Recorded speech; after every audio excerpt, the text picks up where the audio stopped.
2010 میں ہمارے گاؤں سے کافی سارے نوجوان لڑکے ڈینکی لگا کر یورپ آ گئے۔ ان میں سے کچھ تو یونان میں سیٹل ہو گئے، جبکہ کچھ لڑکے آگے جرمنی، فرانس اور اٹلی کی طرف نکل گئے۔ انہی میں ہمارے ایک محلے کا دوست تھا جو باقیوں کی نسبت تھوڑا پڑھا لکھا تھا۔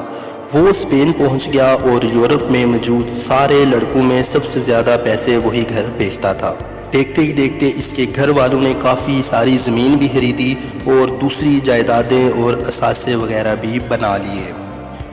گاؤں میں جب بھی کوئی بزرگ یا اس کا کوئی بڑا اس سے بات کرتا اور پوچھتا کہ بیٹا تم وہاں کیا کام کرتے ہو جو اتنا اچھا روزگار لگا ہوا ہے، تو وہ آگے سے کچھ ایسا جواب دیتا جو ان کو سمجھ ہی نہ آتا۔ ایک دن اس کی کال آئی تو ہم دوست بات کر رہے تھے کہ میں نے اس سے پوچھ ہی لیا کہ بھائی آج کل اسپین میں کیا کام کرتے ہو؟ تو وہ جواباً ہسپانوی انگریزی کے لہجے میں بولا، تو I am an unlicensed street pharmacist.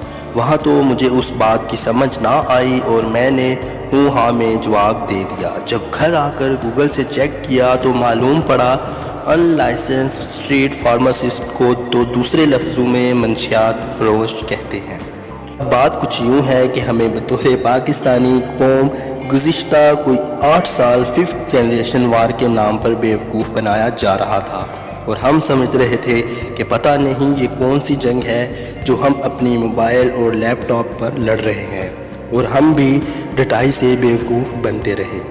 اب سالوں بعد جا کر یہ راز آشکار ہوا کہ 5th جنریشن وار تو بنیادی طور پر آپی حریم کے جائز و ناجائز شرعی اور غیر شرعی اثاثوں کا اندھا دھند دفاع ہے۔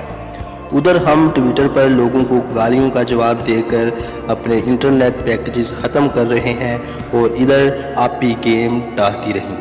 اب جب کہ یہ 5th جنریشن وار کا راز اسی طرح سے آشکار ہو چکا ہے جس طرح ایک منشیات فروش خود کو اسٹریٹ فارماسسٹ بولتا ہے، تو اب صاحب بکھلا گئے ہیں۔ انہیں سمجھ ہی نہیں آ رہی کہ ان کی سالوں کی محنت پر یوں اچانک سے کیسے پانی پھر گیا۔